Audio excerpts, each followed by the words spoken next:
I was already trembling when it happened. That moment the talking drum began to beat on its own.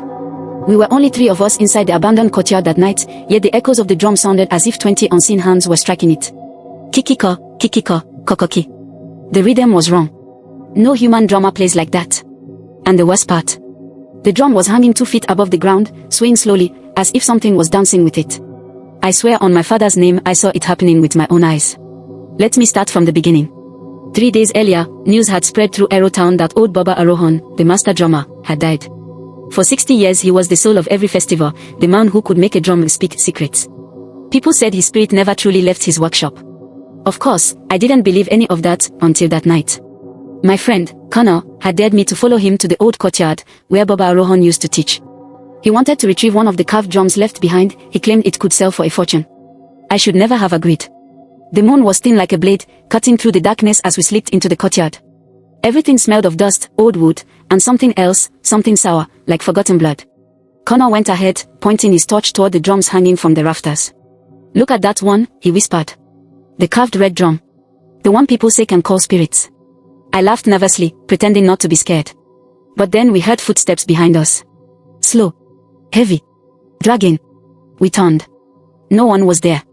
Connor swallowed hard. Maybe a goat," he muttered, even though the footsteps were clearly human. I whispered, "Let's go." But he stepped forward instead, toward the drum. That was when a cold wind rushed through the courtyard, even though the air had been still moments before. Every hanging drum began to sway. Not wildly. Not randomly. But all in the same direction, as though following something passing among them. Then we heard it, a whistle.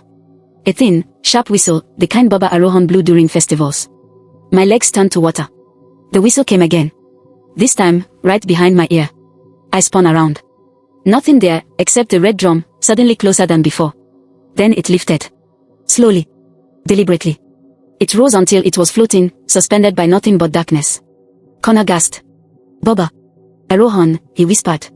That was when the drumstick dropped from the rafters, a stick that had been untouched for years. It hovered beside the drum, turning in the air as if guided by an invisible hand. And then it struck. Once. Twice. 3 times. Each beat shook the courtyard like thunder. With every hit, the carvings on the drum glowed faintly, swirling shapes of eyes and faces we had always assumed were decorative. But now, the faces seemed alive, turning, watching us. I felt something crawl up my spine. We were not alone. And the spirits were awake. Connor began backing away, but the gate behind us slammed shut with a force that sent dust exploding into the air. The floating drum turned slowly toward us. A deep, ancient voice whispered from nowhere and everywhere, saying, "You children of men, why have you come to steal what was made with life itself?" My knees buckled.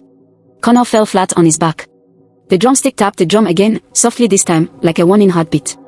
I heard my own voice crack as I whispered, "We didn't come to steal anything. We are leaving.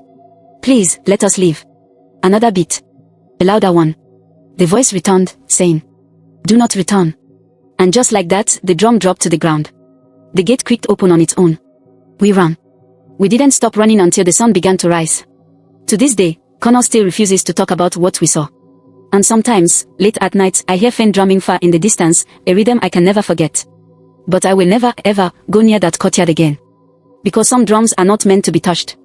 Some spirits are not meant to be called. And some stories are warnings.